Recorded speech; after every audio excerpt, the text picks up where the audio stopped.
guys, this is Alea Jen and welcome back to my YouTube channel. So for today's video, my secret kung paano hindi pa din ako tiniterminate ng amo ko hanggang ngayon dito sa Hong Kong.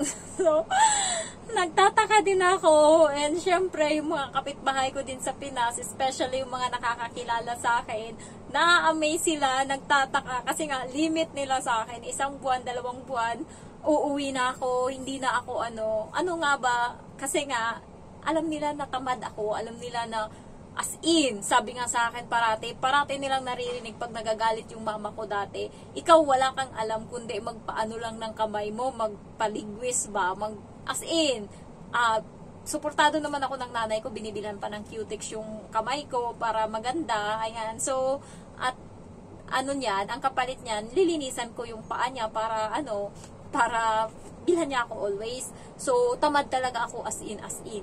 So, halos lahat sinasabi sa akin, sabi ng kapatid ko nga na kapag nag-asawa daw ako, sipain lang daw ako ng asawa ko kasi wala din akong alam.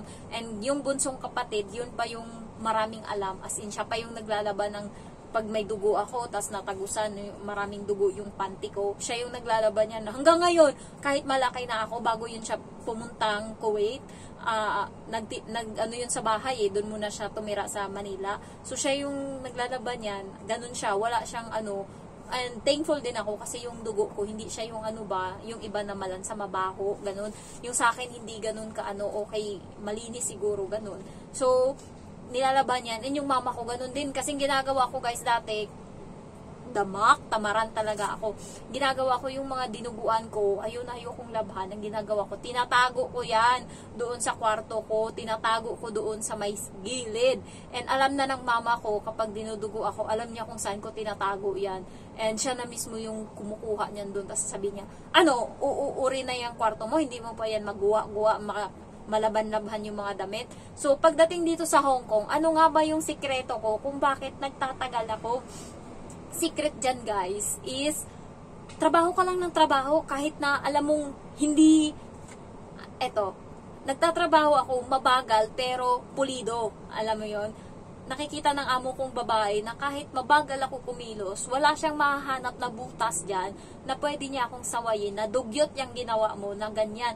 Alam mo, pag naglilinis ako ng toilet bowl, diba, basa yan kasi basa, ayan, pinupunasan ko yan ng towel. Yung towel na ginagamit nila doon panglatag sa toilet, yun yung pinupunas ko.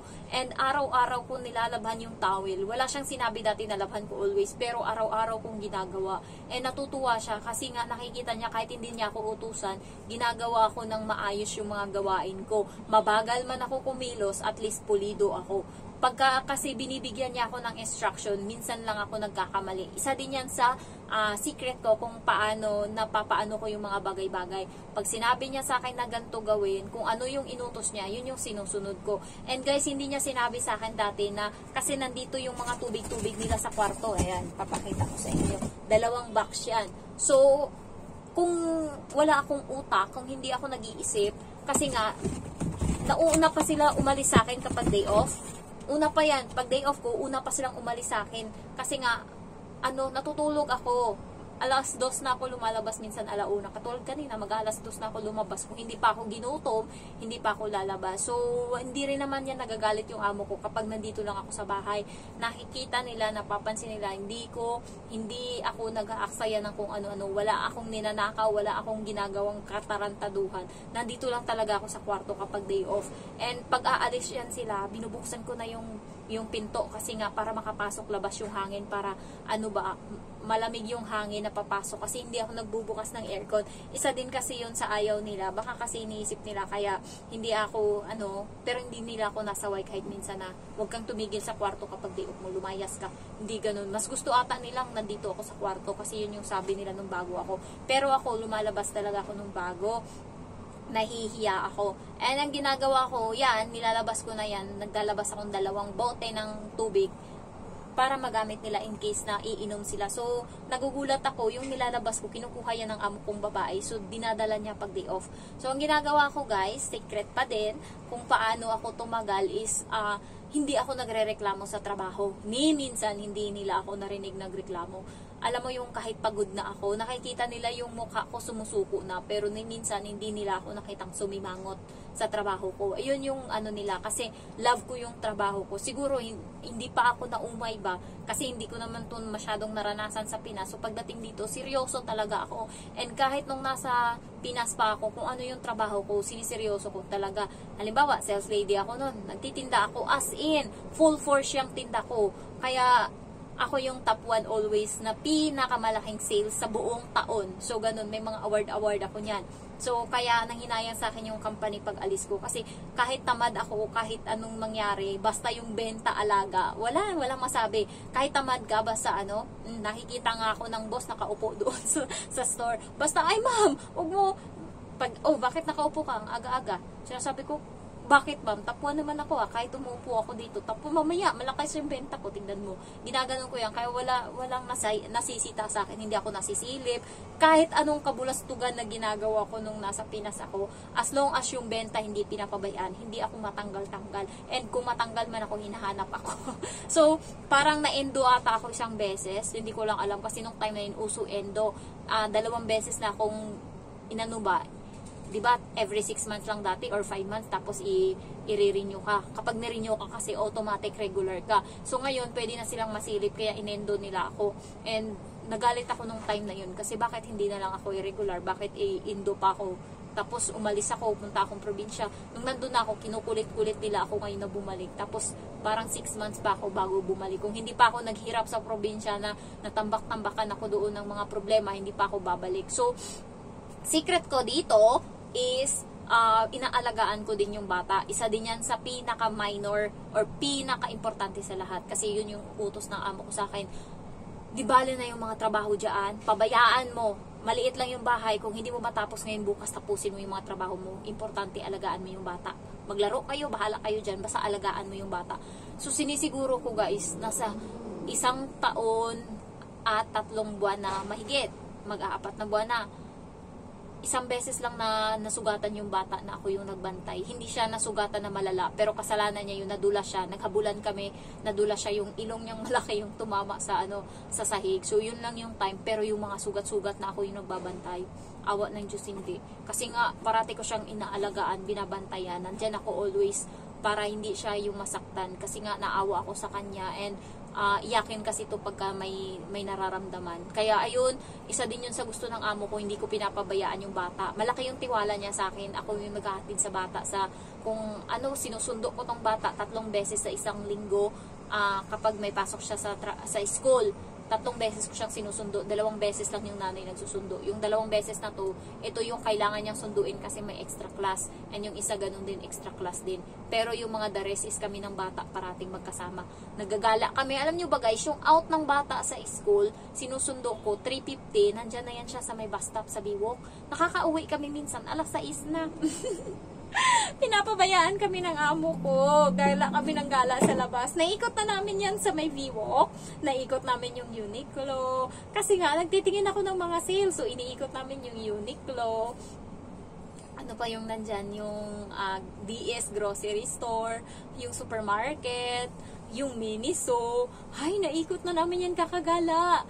Tagal pa namin umuwi. Pupunta pa kami ng park. Maglalaro pa kami doon. Kasi makakapagpahinga ako. Sabihin ko sa kanya, maglaro ka dyan sa park, ito yung headphone mo, 30 minutes. Tapos ako cellphone, ganyan. Antayin ko matapos yung 30 minutes. So, Emma, uwi na tayo. Anong oras na? Tapos magchichismis pa kami sa daan, magugosip pa kaming dalawa, marites kaming dalawa, kaya masakit tong lalamunan ko always. Chismis pa kami sa daan. Inaabot kami ng 6:00 bago makauwi. So, yung amo ko, wala nang pakialam.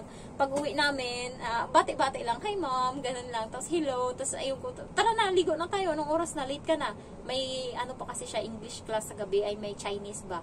Tapos ayun, doon ako nagluluto. So pag uwi ko, busy na ako magluto. So natutuwa din naman sila kasi malinis yung luto ko. Hindi nila alam nung nakaraan nagkaroon ng uod, hindi lang nila nahuli, hindi nila nakita. Pero guys, minsan may mga buhok-buhok yan. Pero na yan, consider lang sa kanila. Hindi masyadong big issue yung mga ganyan. Wala din silang masabi sa pagluluto sa akin kasi kung ano yung gusto niyang ma-achieve sa luto, yun yung ginagawa ko. And hindi pa ako nagluto ng maalat. Ayun yung pinakagusto niya sa akin. Kung ano yung timpla, paborito ng amo kong babae yung luto ko. Kaya nung nakaraan may gusto siyang lutuin na noodles, and tinawag niya ako, sabi niya, Jen, magluluto yung papa niya, tara, punta tayo para alam mo kung paano lutuin. So ayun, nagluto doon, and doon na ako nag-video, ginagamit ko yung cellphone ko. Tinanong ko siya, pwede akong gumamit ng cellphone, videohan ko lang para alam ko. Sabi niya, sige, dali mo yung cellphone mo. So ayun yung mga and guys, hindi kami na, alam mo yung nagsigawan talaga ng amo ko. Walang ganun na nangyari. Minsan pag siguro nababad trip siya sa akin, lang, tahimik lang yan siya. Tapos may okay na yan siya uli. Ayun din yung pinaka ko, kasi nga, hindi sila yung toxic na amo ba, yun din yung pinaka gusto ko, kaya nagtagal ako. Siguro kung hindi rin, baka matagal ko na itong give up. Baka okay lang sa akin kahit na yung yero namin is yung yero na normal lang sa bahay, para makaano lang kami, makatira lang doon. And yung plywood na, yung hollow blocks is konti na lang guys, konti na lang. Binabayaran ko lang yung mga utang ko ngayon. Pag natapos to, nagbayad din ako kanina. So, konti na lang. Mapapatayo ko na yung bahay, matatapos na yan siya. So, akala nyo lang nagbabarbar ako dito, nag-ano-ano ko dito. Hindi nyo alam, siniseryoso kung binabayaran niya mga utang-utang ko para makaulit tayo ba. So, isa pa na kasi hindi ako kausap ba, hindi ako paulit-ulit, ayaw ng mga amo dito paulit-ulitin, ayaw nila ng dugyot, kasi yun yung pinaka talaga nila, ayaw nila ng dugyot. So nakikita nila ako bago ako magluto ng pagkain nila, naguhugas muna ako ng kamay, and nakikita nila na minsan lang talaga may pero halos always talaga malinis ako, hygiene, yun yung pinaka gusto nila. And yung bata is pag ako yung nag-aalaga, hindi yan na yung mix and match ng damit ng bata. Tuwa sila kapag ako yung nag-aayos. So, yun yung pinaka gusto nila. And nakikita din, isa din sa secret ko is hindi ako nakikipagkompetensya sa amo kong babae. Kahit nasabihin mong bata ako, kahit na siguro nga baka may itsura din naman ako, pero minsan hindi ako naglandi sa amo kong lalaki kahit na ganun. Yun kasi yung isang threat din sa kanila kapag malandi ka. Wala nang reason terminate agad. So nakikita ng amo kong babae na wala akong ganung issue, as in purely trabaho lang ako. And nakikita niya kahit may mga short ako dito, pero kapag oras ng trabaho, tinitiis ko yung init, nagja-jogging pants ako, tinitiis ko yung maluluwag na damit. Pero guys, nakikita ako ng amo kong babae na kapag pag day off ko guys, ganito yung outfit ko. Ayan, maiksi, ganyan. So, pero pagka oras ng trabaho, hindi niya ako nakikitang naglalandi. And yung buhok ko pag oras ng trabaho is, kung hindi nakatali na ganon, ayan, nakaganyan, nakatali siyang ganon, pang nanay, ayan. And wala akong pakialam kahit pawis-pawis ako dyan, kahit anong mangyari. So, wala akong pakialam as long as nasiserve ko sila, nasisilbihan ko. And pinakagusto ng amo sa akin is hindi ako reklamador. Nung nakaraan nga, alas 9:30 na, hindi pa ako nakaligo and hindi din ako nakakain kasi nga inaantay ko yung amo kong lalaki. Iniisip ko kasi pag naligo ako, paano kung darating yung amo kong lalaki? Mabilis siyang maligo yung amo kong lalaki guys, 3 minutes tapos na yan siya. So marami pa, may lulutuin pa akong sa kanya, baka piprituhin ko pa yung beef steak and maghahain pa ako. So siya yung inaantay, kaya hindi ako makaligo-ligo. And sabi ng amo kong babae, kumain ka muna. Sabi ko, hindi ako pwedeng umupo ma'am kasi nga galing akong labas sa park, madumi ako, sabi kong ganun. Tapos, ayun, sabi niya, pasensya na talaga, kasi hindi pa siya dumadating. Sabi ko, okay lang. Sabi ko, tapos ayun, madali lang. Hindi nila ako nakikita nakaganyan. Hindi, ni minsan. Basta oras ng trabaho, pag trabaho ko, ganun ako. Wala kang maririnig sa akin. Kahit natapos ako dyan alas 12, trabaho ko yan. Kasalanan ko kung bakit ako tumagal ng ganyan kasi mabagal ako kumilos. So, yun yung nagustuhan ng amo ko sa akin. Hindi ako nagre-reklamo. Yung Indonesian is anuhan yun ng amo kong babae. Medyo nagalit ba konti. Kasi nga, late na siya natapos, bigla siyang sumimangot. Kinakausap siya ngayon ng mga matatanda. Hindi na siya sumasagot. Kasi para sa kanya, late na yun. And ayun, nagdadabog na siya. So, wala akong ganung issue kahit late ako matapos. Iniisip ko, ngayon lang yan, kinabukasan, baka hindi naman ako late matapos bukas. Eh, di makakapagpahinga ako ng maaga. Give and take lang naman kasi yung amo ko, minsan maaga ako nakakapagpahinga, minsan late, okay lang yun. As long as trabaho ko, ganun ako guys, hindi ako mareklamo. Sa mukha ko lang, mukha akong maldita. Pero pag trabaho talaga ako. Hindi ako nagluluko, hindi ako nakipag-joke pag trabaho ko. So, yun yung pinakagusto ng amo ko sa akin. And gusto niya yung, kung ano yung trabaho ko, stick talaga ako doon. Dati gusto niya yung anuhan ng bata. yung kwarto ng bata na puro laruan, isang beses sa isang linggo lang dinisan. Pero nung ako na yung nandito, nagkaroon na ako ng rule sa sarili ko. Dapat once every day kong nililinis yan, gusto ko ganyan. Kaya yung bata walang nagagawa. Pag sinabi kong lilinisin ko yan, kasi may ipis dyan kahit walang magagawa yung bata, nililinis ko talaga yan. Yun yung tutuwa yung amo ko. Kasi nga, always niyang nakikita na inaalagaan ko ba, basta kung ano yung trabaho ko, alaga ko yan. Halos araw-araw ko yung ginagawa, and araw-araw malinis. Kaya nakikita niya sa lansan din yung mga papel-papel dito. Hindi ako yung dugyot. Doon kasi sa Indo, doon, alam mo yung sa kusina nila, matagal na yan, 1 year and 3 months ako, kung anong beses kong dinatnan yung kusina, malinis, mas malinis pa ngayon nung ako, wala kang maaamoy, wala lahat, malinis yung kusina, and organize yan, parati ko yung ino-organize. Yun yung tutuwa yung amo ko sa akin. Hindi niya ako pinapakailaman sa trabaho ko.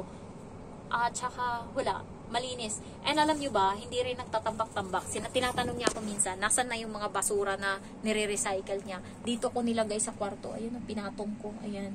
So, natutuwa siya dyan. Kasi nga, madiskarte ako ba? Ako na mismo yung nagdidesisyon. Hindi ko na inaantay yung desisyon niya as long as makakabuti sa aming lahat.